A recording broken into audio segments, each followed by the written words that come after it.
सभी भाइयों बहनों को आदाब व नमस्कार। आज बात करते हैं उन लोगों की कि जो बहुत बड़े खुशनसीब हैं। खुशनसीबी उनकी इसलिए कि उनको कुछ फर्जी पत्रकारों का सहयोग मिलता रहा है और कुछ बड़े लोगों का सहयोग मिलता रहा है। इसलिए 13 अगस्त 2023 से लेकर आज 18 जून 2025 तक उन लोगों के खिलाफ कोई कार्यवाही नहीं हुई, उन लोगों की कोई जांच नहीं हुई। बड़े आश्चर्य की बात है, बड़ा आश्चर्य होता है कि आज के वक्त में सच्चे अच्छे ईमानदार पत्रकारों की कोई बात नहीं सुनी जाती। दलालों की जिसको भी मदद हासिल है उन लोगों का कभी कुछ बिगड़ने को तैयार नहीं, उनके खिलाफ कोई जांच होने को तैयार नहीं, उनके खिलाफ कोई कार्यवाही होने को तैयार नहीं। एक ऐसा ही मामले की बात करते हैं। आज मुरादाबाद में एक इलाका ट्रांसपोर्ट नगर के नाम से जाना व पहचाना जाता है, जहां पर उन गाड़ियों का कटान किया जाता है जिनके पेपर खत्म हो जाते हैं, जिनकी फिटनेस खत्म हो जाती है। सही है, ARTO साहब के आदेश अनुसार पेपर खत्म होने वाली गाड़ियों को काटने की परमिशन दे दी जाती होगी। सही है, अच्छा है, लेकिन इसकी आड़ में चोरी के वाहन जो काट दिए जाते हैं उनके बारे में कोई सूचना किसी को नहीं होती है। एक दिन सूत्रों से जानकारी मिली कि ट्रांसपोर्ट नगर में इस तरह से चोरी का टैंकर काटा जा रहा है। जाकर देखा तो टैंकर खड़ा हुआ था। हमने उसके फोटो खींचे, उसकी वीडियो बनाई। उसके बाद वहां से हम इधर उधर हो गए और चारों तरफ जब घूम कर देखा तो ट्रांसपोर्ट नगर में ऐसा लगा कि जैसे कि मेरठ का दृश्य हुआ करता था। जिस तरह मेरठ में गाड़ियाँ काटने को लेकर प्रसिद्ध था, ठीक उसी तरह का माहौल वातावरण ट्रांसपोर्ट नगर के अंदर नजर आता है। हम वीडियो बना लेते हैं, 2-3 घंटे इधर उधर घूमते हैं तो टैंकर का अगला हिस्सा गायब हो जाता है, जिसको केबिन कहा जाता है। वो केबिन गायब हो जाता है। हमको विश्वास हो गया कि मामला नंबर 2 का है, इसलिए हम वहाँ से टल गए। 2-3 घंटे के बाद आकर देखते हैं तो टैंकर पूरा गायब हो जाता है। कुल मिलाकर 4 घंटे के अंदर टैंकर का सफाया हो जाता है। पूरा स्टाफ लग जाता है, 4 घंटे में नामो निशान खत्म कर दिया जाता है।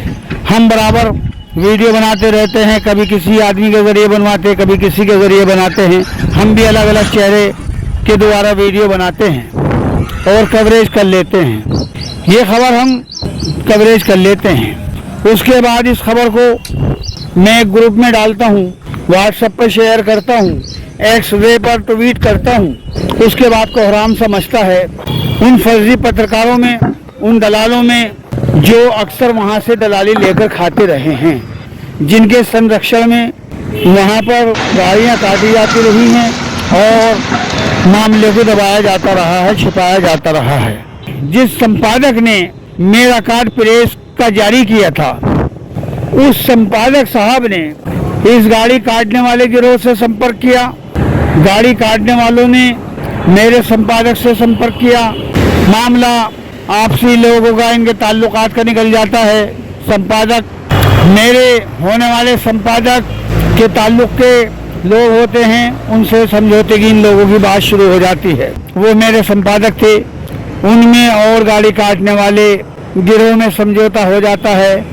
कितने में समझौता होता है कुछ नहीं मालूम होता है। मेरे कार्यालय पर ये लोग आते हैं, आकर मेरे ऊपर दबाव बनाते हैं।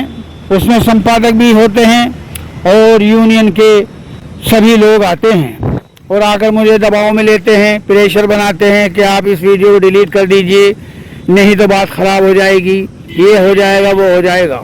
मैं किसी के दबाव में नहीं आता हूँ और मैं वीडियो डिलीट करने के लिए तैयार नहीं होता हूँ। फिर उसके बाद और ज़्यादा प्रेशर बढ़ाया जाता है, मैं किसी के दबाव में नहीं आता। कुल मिलाकर मुझे इतना दबाव में ले लिया जाता है, मुझे मुकदमों की धौंस दी जाती है। मामला थाना मंझोले का था। मुझे मजबूरन वीडियो डिलीट करनी पड़ती है। मेरे वीडियो डिलीट करने के बाद 3 दिन के बाद राज खुलता है कि जिस संपादक ने मेरा कार्ड जारी करके मुझे पत्रकार बनाया था, उस संपादक साहब ने 2,40,000 में समझौता कर लिया है। समझौता कुछ पत्रकारों के साथ बैठकर हुआ। वो कौन कौन पत्रकार थे ये तो मेरे संपादक बताएंगे किनके साथ बैठकर समझौता हुआ। 2,40,000 में समझौता हुआ, इसके साक्ष्य मेरे पास सुरक्षित हैं। मेरे संपादक महोदय कितने चालाक और शातिर थे कि 13 तारीख की होने वाली कवरेज के बाद 16-17 तारीख में बातचीत होती है, 19 या 20 तारीख में समझौता होता है और उसके बाद मेरा निष्कासित लेटर जारी कर दिया जाता है, ये आरोप लगाकर कि वी.के. बशीर जनता पर भय बना रहे हैं, जनता को धमका रहे हैं, जनता भय में है, इसलिए इनको इनके इस पद से निष्कासित किया जाता है। मेरे संपादक महोदय कितने चालाक थे कि टैंकर काटने वालों से समझौता कर लिया और रुपया भी बटोर लिया और मेरे ऊपर आरोप भी लगा दिया। ये होती है चालाकी। मेरे संपादक साहब कितने चालाक थे। मेरे संपादक साहब ने तालीम कहाँ तक हासिल की है, उनकी मार्कशीट देखी जाए, उनसे एप्लीकेशन लिखवाई जाए, हिंदी किस तरह लिखते हैं, किस तरह पढ़ते हैं, इंग्लिश किस तरह लिखते पढ़ते हैं, उर्दू किस तरह लिखते पढ़ते हैं, उनसे लिखवाया जाए, पता चल जाएगा मुरादाबाद वासियों को। मेरा मकसद संपादक महोदय के मान सम्मान को ठेस पहुंचाना नहीं है, मैं तो सिर्फ बता रहा हूं कि वो कितने पढ़े लिखे हैं। मान सम्मान को ठेस पहुंचानी होती तो मैं उनका नाम भी उजागर करता, लेकिन मैं उनके नाम को उजागर नहीं कर रहा हूं। ये तो आने वाले समय में जांच होगी तो पता चलेगा। कहने का मतलब ये है कि इन लोगों की खुशनसीबी देखिए जो चोरी की गाड़ी का टैंकर काट रहे थे, इनका नसीब देखिए कि 13 अगस्त 2023 से लेकर आज 18 जून 2025 तक इन लोगों के खिलाफ कोई कार्यवाही नहीं हुई। 13 अगस्त 2023 से पहले यूनियन के जिम्मेदार कोई और थे, उसके बाद जब मैं वीडियो कवरेज करता हूं, खबर बनाता हूं, उसके बाद यूनियन के जिम्मेदार कोई और बन जाते हैं। उसके बाद फिर बीच में मैं मामले को उठाता हूं, फिर लिखता हूं, उसके बाद तीसरी बार यूनियन के जिम्मेदार कोई और हो जाते हैं। अफसोस इस बात का है कि ऐसे लोगों के खिलाफ कार्यवाही क्यों नहीं होती। फर्जी पत्रकारों का कितना बोलबाला है, कितने अच्छे उनके संबंध हैं, कौन कौन से बड़े लोगों से संबंध हैं, ये आज तक किसी को मालूम नहीं होता। लेकिन ये बात मानना होगी कि इन फर्जी पत्रकारों के पीछे कोई तो बड़ा गुरु बना बैठा है जो इन फर्जी पत्रकारों से अवैध वसूली कराता है और शहर भर के सट्टे वालों से, जुए वालों से, स्मैक वालों से अवैध वसूली कराता है। इनका कोई तो उस्ताद है जो इनको सहारा देता है और इनको बचाता रहता है। शायद लगता है इन फर्जी पत्रकारों का कोई उस्ताद इतना बड़ा है, बहुत चालाक है, बहुत ज़्यादा शातिर है कि उसके अच्छे बड़े लोगों से संबंध होने की वजह से हर बार पर्दा डाल दिया जाता है, ना कि पर्दा उठाया जाता है।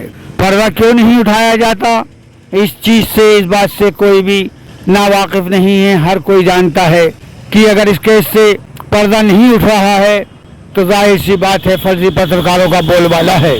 फर्जी पत्रकारों की इतनी चलती है कि चोरी की गाड़ी काटने वाले हों या अवैध तरीके से गाड़ियां काट देते हों, उनके खिलाफ आज तक कार्यवाही नहीं होती। उसकी असल वजह यही है कि इन फर्जी पत्रकारों का बोलबाला है। इनका इतना बड़ा ग्रुप है कि ये हर किसी सच खबर दिखाने वाले को दबा लेते हैं और उसको झूठा साबित कर देते हैं। जहां पर टैंकर काटने वाला गिरोह हो, जहां पर 10-5 फर्जी पत्रकार हों, रुपया बटोरने वाले हों, एक सच दिखाने वाले को दबाना कोई मुश्किल नहीं है, क्योंकि उनके कुछ ऐसे हमदर्द भी हैं जो फर्जी मुकदमे लगाने की धौंस और दबाव देते रहते हैं। आज मुझे षड्यंत्र करके उजाड़ दिया गया, मेरे परिवार को उलझा दिया गया, उसके बाद भी शहर मुरादाबाद के अंदर बैठे हुए ईमानदार पत्रकारों को भी फुर्सत नहीं मिली कि मेरे परिवार से जाना होता कि सच क्या है, झूठ क्या है। एक ब्याजी पुलिसकर्मी की आड़ लेकर मेरे पूरे परिवार को झूठे मुकदमे में फंसा दिया जाता है और जब तक मेरा पीछा नहीं छोड़ा जाता, जब तक मुझे सताना बंद नहीं किया जाता, जब तक मेरा परिवार पलायन करने पर मजबूर ना हो जाए। इतना परिवार टूट चुका था, इतना थक चुका था कि मुझे अपने परिवार के साथ मुरादाबाद से पलायन करना पड़ गया। मेरे भाइयों, दोस्तों, प्रशासन अपनी जगह सही है, या थाने में बैठे हुए अधिकारी हों या चौकी के अंदर बैठे हुए चौकी इंचार्ज साहब हों, इन लोगों के संज्ञान में ये फर्जी पत्रकार मामले को नहीं आने देते, अधिकारियों तक मामले को जाने नहीं देते, उससे पहले ही सेटिंग बना देते हैं और आरोपियों को बचाने में अहम भूमिका निभाते हैं। इन फर्जी पत्रकारों का जो उस्ताद है वे अपने आप को चालाक समझता है, लेकिन चालाक कितना भी हो, कोई ना कोई सबूत कहीं ना कहीं छोड़ जरूर देता है कि ये उस्ताद जो बना बैठा है ये बहुत बड़ा शातिर है। ये ऐसा उस्ताद है कि पीठ पीछे वार करता है, उनकी बुराई भी करता है, और क्योंकि इनका उस्ताद जो है वे बहुत बड़ा शातिर है, जो सच दिखाता है, जो बोलने वाला होता है। इनका उस्ताद और ये गिरोह उस एक आदमी को उजाड़ने के लिए 24 घंटे के अंदर अंदर ऐसा माहौल बना देते हैं कि चौकी से लेके थाने तक उस एक व्यक्ति की 1000 बुराइयां पेश कर देते हैं। अकेला इंसान कोई क्या करेगा। इन तमाम फर्जी पत्रकारों के सामने जो अवैध वसूली कर रहे हैं, जिनके दम पर इलाके में सट्टे जुए में के कारोबार चल रहे हैं, इनके सामने कोई सच लिखने दिखाने वाला नहीं टिक सकता है। ये इतने शातिर हैं, ये प्रशासन को भी गुमराह करते रहते हैं, ये चौकी थाने को भी गुमराह करते रहते हैं, चौकी के अंदर बैठे हुए इंचार्ज साहब को भी गुमराह करते रहते हैं कि किसी के बारे में भी गलत खबर दे देते हैं, थाने वालों को भी गुमराह कर देते हैं। कितने बड़े शातिर हैं ये लोग। इनकी जांच जिस दिन हो जाएगी, दूध का दूध पानी का पानी हो जाएगा। सच्चे अच्छे ईमानदार पत्रकार खबर दिखाया करते हैं, दबाया नहीं करते।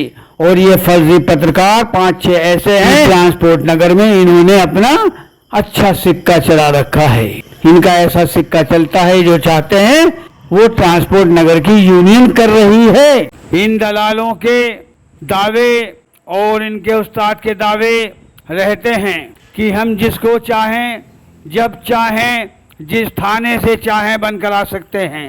और थाने चौकी के दावे तो इनके हल्के हैं, ये यहाँ तक भी दावे करते हैं कि हम जिसको चाहें एसओजी की टीम से भी उठवा सकते हैं।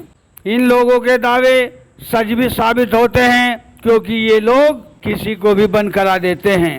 ऐसा लगता है जैसे कि इनके बाप की हुकूमत चल रही है, जिसको चाहेंगे उसको बंद करा देंगे, जिसको चाहेंगे उसको छुड़वा देंगे। मैं इस बात से हैरत ज़दा हूँ कि दलालों का इतना बड़ा नेटवर्क बढ़ कैसे रहा है।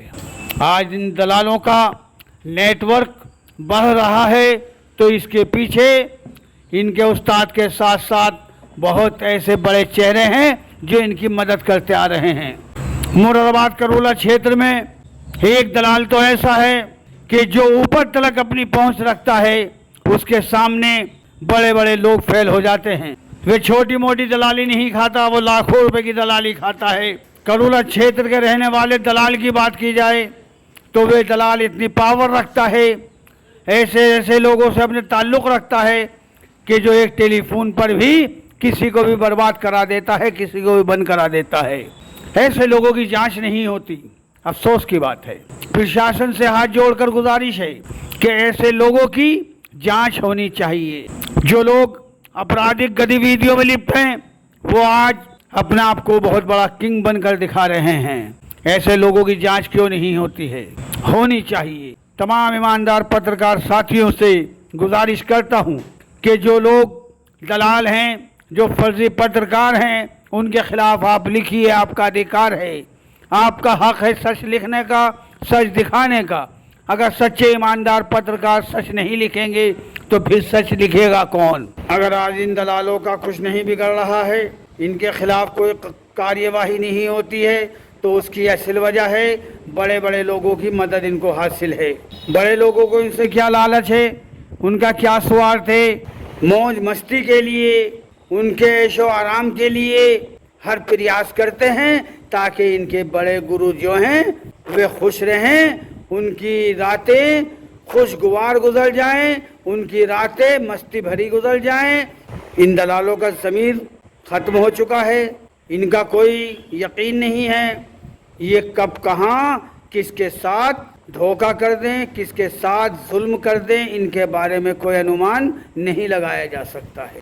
बड़ा अफसोस होता है इन दलालों का कुछ क्यों नहीं बिगड़ता, क्योंकि इनके जो बड़े ताल्लुक़ वाले लोग हैं, इनके जो चाहने वाले लोग हैं, वे आला अफसरों तक कोई शिकायत जाने नहीं देते। उनकी जिम्मेदारी सिर्फ इतनी है कि इनके काले कारनामे अधिकारियों तक ना जाएं, उनको छिपा दिया जाए।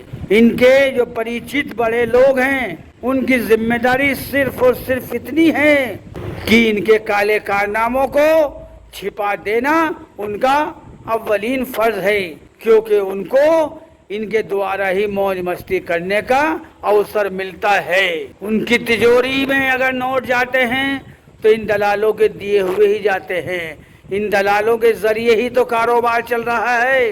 कमाई के साधन अगर कोई है तो वे दलाल कमाई के साधन हैं। इन दलालों के जरिए बड़े लोगों के कारोबार चल रहे हैं और तिजोरियों में नोट जा रहे हैं। आला अफसरों को पता तक नहीं कि शहर के इलाकों में चल क्या रहा है।